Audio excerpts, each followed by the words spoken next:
Each of our nations is going to take steps to deny most favored nation status to Russia. The G7 will seek to deny Russia the ability to borrow from leading multinational institutions, such as the International Monetary Fund and the World Bank.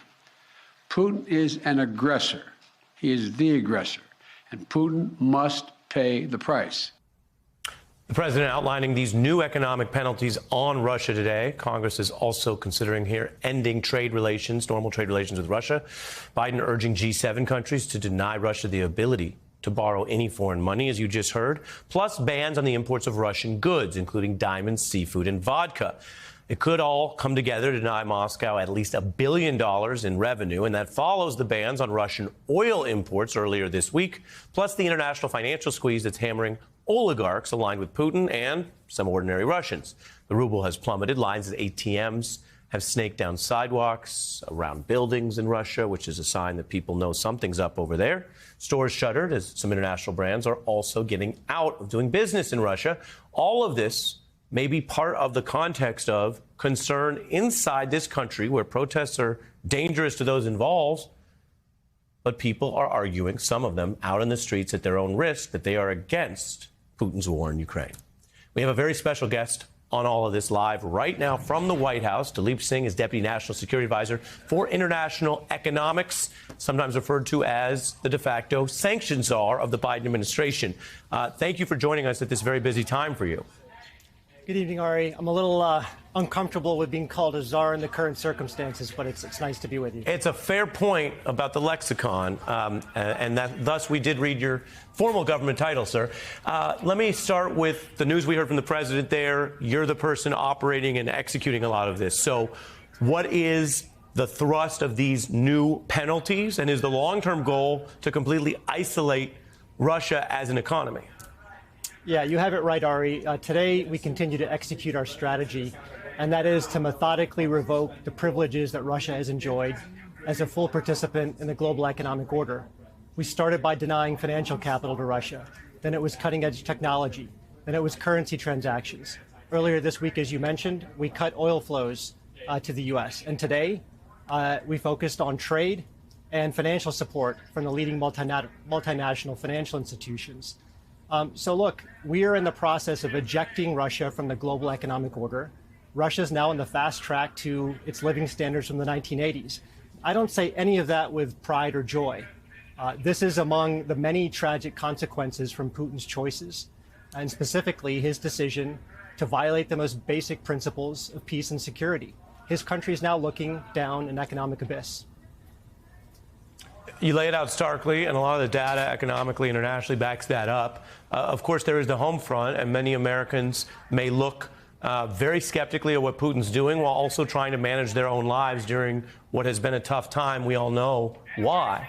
We've got headlines here. The gas prices, which were already quite high historically, have surged just 10% this week. What is the White House's answer when Americans ask why gas prices are up? First thing we need to do, as President Biden always says, is tell the truth.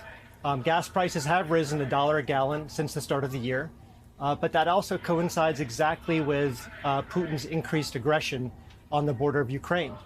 This is Putin's price hike. The fear of supply disruption is what's driving global markets to push the price of oil and gas higher. Now, what we've said consistently as well is the alternative for not standing up to Putin and showing resolve would be far worse. The message it would send to autocrats all over the world that they too could exert a sphere of influence, bully their neighbors, use coercion, launch a brutal invasion to coerce their neighbors and exert a sphere of influence, that would be unacceptable to us. So our strategy is do all we can to boost global supplies. That means domestic production. It also means pushing the major oil producers of the world. They have 3 to 4 million barrels of spare capacity per day. They should use it. And it also means there's 1.5 billion in strategic oil reserves by major consuming countries. They too should release these supplies. If not now, when would they do it? And so this is the moment. Yeah, so it sounds like your answer there is these are Putin price hikes in the White House's view, but you're also on it, trying to deal with it, which makes sense. When we last spoke in the beginning of this, very beginning of the invasion, we also talked about how oil fits into the strategy. Here's some of what you said. The point that we've made is that it's not in Russia's interest to weaponize its energy supply. But if he does, we're prepared. We're talking to large oil producers across the world to make sure that prices in the U.S. At the pump don't increase as a result of Putin's aggression.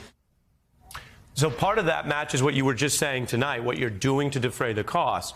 The other part was your criticism on behalf of the White House if Putin tried to leverage gas in this conflict. But now, isn't it the United States that's trying to leverage domestic gas demand in this conflict?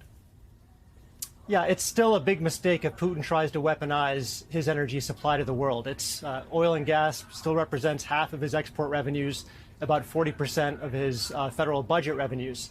But, you know, we're taking action to try to contain the price increases that are now evident at the gas pump. And we know they're hitting lower income households more than any other segment of American society. I think what this episode also speaks to, Ari, is we have to speed our transition to cleaner, more sustainable, more reliable sources of energy. Let's face it, the price of oil is always going to be controlled by a cartel that dictates the supply for half of global supply. And as long as we're dependent on a cartel that controls the price of a commodity, we're going to have episodes like this. So it just underscores the need to find a more sustainable source of energy and a cleaner source for our people. Very interesting to hear you draw that link, and that certainly goes to the policy's challenges here as people see what these costs are. I just want to push you before I lose you, though, on the point there, because what you'd hear from the Russia side is, well, if the U.S. can leverage its gas demand for its foreign policy objectives, why is it so wrong when Russia does the same? I just want to give you the benefit of responding to that. Well, look, we have an asymmetric advantage with respect to Russia. Russian oil imports into the U.S. are a relatively small share of the total, under 10%, whereas Russia has an urgent need to sell its oil and gas. It's the last industry left that has relevance in the global economy and that can generate revenues for it. So we're not going to spare any sector of Putin's economy.